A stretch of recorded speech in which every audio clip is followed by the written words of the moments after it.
আসসালামু আলাইকুম।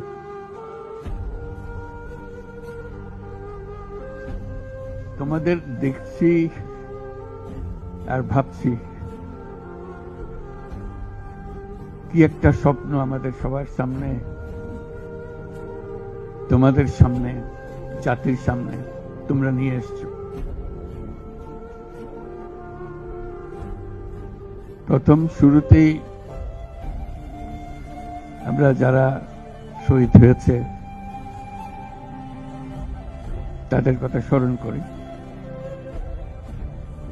যারা শহীদ হয়েছে তারা চলে গেছে, এবং তোমাদের দিকে তাকাচ্ছিলাম, ভাবছিলাম তোমরাও শহীদ হয়ে যেতে পারতে। এটা শুধু ভাগ্যের খেলা, তুমি এদিকে রয়ে গেছো, সেই দিকে চলে গেছো। আজকে তারা আমাদের সঙ্গে বসতে পারত,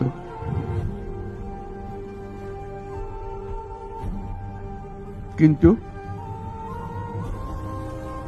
সেই সুযোগ তাকে দেওয়া হয়নি, তাদেরকে দেওয়া হয়নি। আমরা এপারের আর ওপারের মানুষ হয়ে গেছে।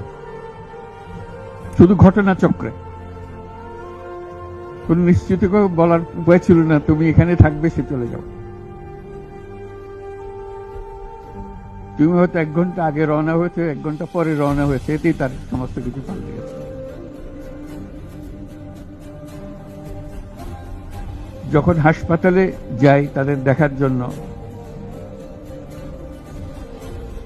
তাকাতে কষ্ট হয়।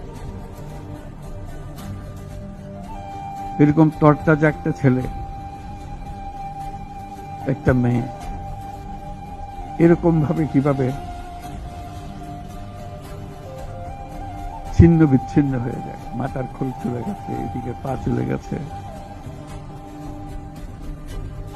একজন তাজা তরুণ রংপুরে আমাকে বলল, ফুটফুটে একটা ছেলে, স্যার আমি সারা জীবন ক্রিকেট খেলতে চেয়েছিলাম, ক্রিকেটার হব। এখন দেখেন আমার পাটা কেটে ফেলেছে। ওই পা রাখার উপায় ছিল না।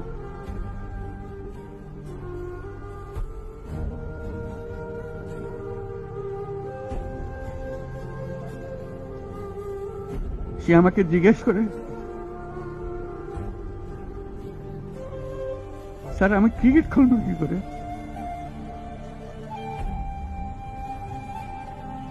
ক্রিকেট তার মাথার থেকে যাচ্ছে না, পা নাই।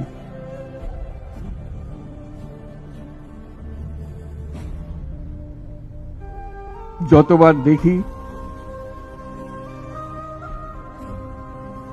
ততবার মনের সামনে প্রশ্ন জাগে। এটাই আমরা বাংলাদেশ বানিয়েছিলাম, যেগুলো তাজা প্রাণ তাদেরকে ছেড়ে চলে যেতে হয়েছে।